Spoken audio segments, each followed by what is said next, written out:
When a national currency collapses, think of it less like an economic event and more like a financial crime scene. The value we all just take for granted, it evaporates, and it leaves millions of victims in its wake. So today, we're not just looking at history, we are conducting a full financial autopsy. Let's start the investigation and figure out what truly holds value when money itself dies. I want you to just try and wrap your head around this for a second. It's November 1923. You're in Berlin, you walk into a bakery. The price for one loaf of bread isn't just high, it's an absolutely astronomical 200 times billion marks. People were literally using wheelbarrows, not to carry their groceries home, but just to carry the cash to pay for them.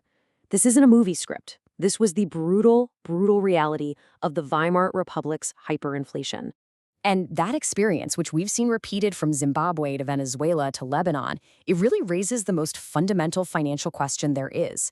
When the system you've trusted your entire life savings to just breaks, what are you even left with? This is the mystery we're going to solve today by digging into the forensic evidence from over 100 years of economic collapses. Okay, so the first thing you have to get is that a currency failure isn't some random bolt from the blue. It's a predictable, almost mathematical process. Seriously, it follows a playbook, and once you see the pattern, you just can't unsee it. And here it is, the 5 stages that pop up time and time again. It all starts with a government spending way more than it brings in. So to fill that hole, what do? They print money, which just debases all the currency that's already out there, and as a result, your money starts buying less and less. People aren't stupid. They see this happening, and they start fleeing to anything else that might hold its value. And finally, that mass exodus is what triggers a complete and total collapse in confidence, and boom, the currency is worthless. And if you think this is all just some dusty black and white history, think again.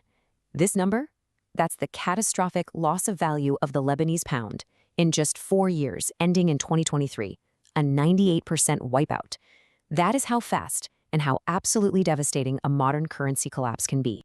So, if the collapse is the crime scene, who are the survivors? By sifting through all the financial wreckage of these events, we found really consistent evidence of 5 specific types of assets that have historically made it through the fire. These are the financial survivors. Survivor number 1, precious metals. And this comparison shows you why with just brutal simplicity. During that Weimar collapse, if you held the national currency, the paper mark, you lost everything. I mean, a 100% wipeout. But if you held physical gold, you maintained your purchasing power completely. The currency changed, the value of the gold didn't. It is the ultimate insurance against a monetary system failure. All right, survivor number 2 is holding foreign hard currencies. We're talking about stable, globally trusted money like the US dollar or the Swiss franc. And the importance of this is just perfectly illustrated by this recent real-world story of 2 nurses in Beirut who made 2 very different choices with their life savings. So, one nurse saved the equivalent of $50,000 in her Lebanese pound bank account. After the currency collapsed, her entire life savings was worth just $1,000, a 98% loss. Her colleague, on the other hand, she kept her savings in physical US dollars, outside the banking system. She lost nothing. Her purchasing power was 100% preserved. That is not market volatility, my friends. That is the difference between financial survival and total annihilation.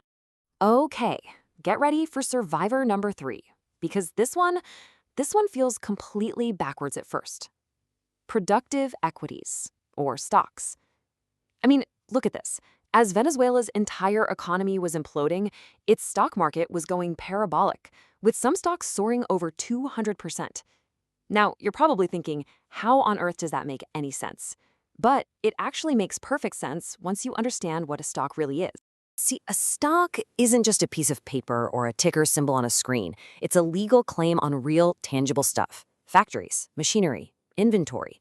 As the currency becomes worthless, the nominal price of those assets, the price tag in the failing currency, it has to skyrocket just to keep up.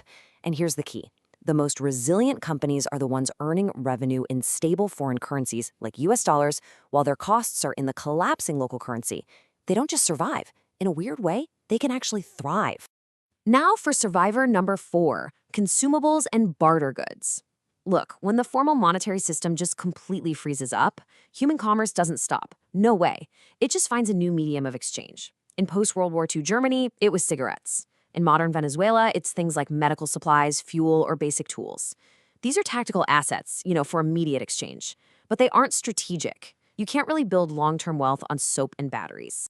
And that brings us to the fifth and final survivor, agricultural land. Why?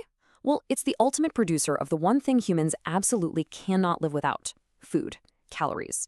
But, and this is a big but, it comes with major vulnerabilities. It's illiquid, meaning you can't sell it quickly. And as we saw in Zimbabwe's land seizure programs, it's highly susceptible to government confiscation. So its fundamental value is undeniable, but so are its risks. So, we've looked at the survivors. Now, to really complete our autopsy, we have to examine the victims, because understanding what fails is just as critical as knowing what survives. The contrast here is just stark. The victims are almost always those who act as creditors, as lenders to the failing state. If you owned government bonds denominated in that collapsing currency, your investment became totally worthless. If your money was in a domestic savings account like that nurse in Lebanon, your purchasing power was annihilated. The historical evidence is crystal clear. Being a lender to a government that is printing its own currency into oblivion is the fastest way to get to zero. So why does this financial autopsy matter to you right now? Well, because this isn't some closed case file we're dusting off. The same patterns, the same warning signs are visible right now, if you know where to look. You can literally see the playbook in action right now, all across the globe. In Iraq, you have banking restrictions and currency smuggling. That's stage 3 behavior. In Turkey, citizens are fleeing the lira and buying gold in record numbers, a classic stage 4 flight to safety. And in Lebanon, well, the 98% collapse is already done. That's stage 5. The pattern is repeating itself in real time. And then, if we zoom out, there's the long-term trend. The US dollar's share of global foreign exchange reserves has been steadily declining for decades, from around 80% in the 1970s to about 65% today. Now, this follows the exact same historical path that the British pound sterling traveled during its decline as the world's reserve currency. This isn't a prediction of an imminent collapse, not at all, but it is an undeniable historical pattern. So what's the ultimate takeaway from this whole autopsy?